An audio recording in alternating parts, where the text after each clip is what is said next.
Hello everybody and welcome back to Electric Mindset. Today I want to show you a really beautiful indie game that puts a lot of twists on the puzzle platformer genre. Let's take a look.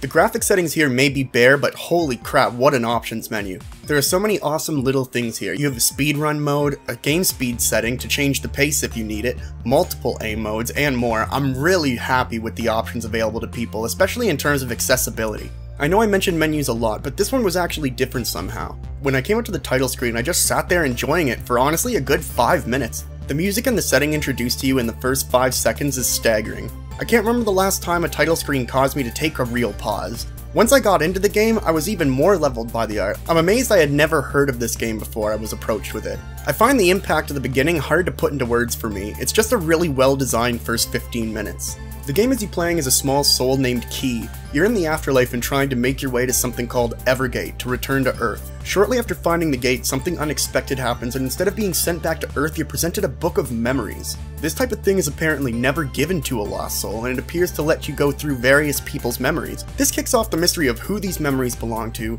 why you're able to enter other people's memories, and biggest of all, why doesn't the Evergate want you to be reincarnated yet? The game has you going through various stages called memories. Each stage presents ways for you to unlock essence, which is used to unlock artifacts, which provide you with new powers and upgrades. The controls were a little odd to get used to at first, as I initially started with a controller, then moved to a mouse and keyboard. Eventually I turned on the setting that fires your soul flame when you release the aim button, and that fixed everything for me. The game introduces a ton of different mechanics that range from interesting to infuriating, but not due to bad design.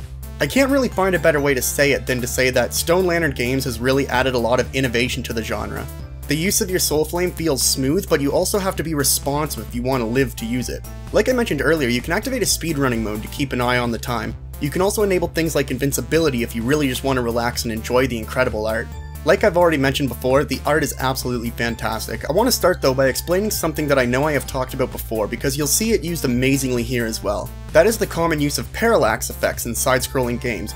Parallax scrolling, simply put, is when you see the background of a game moving at different rates, adding a sense of scale to the game when done properly. This is done by utilizing multiple layers with varying degrees of movement in order to create that sense of scale.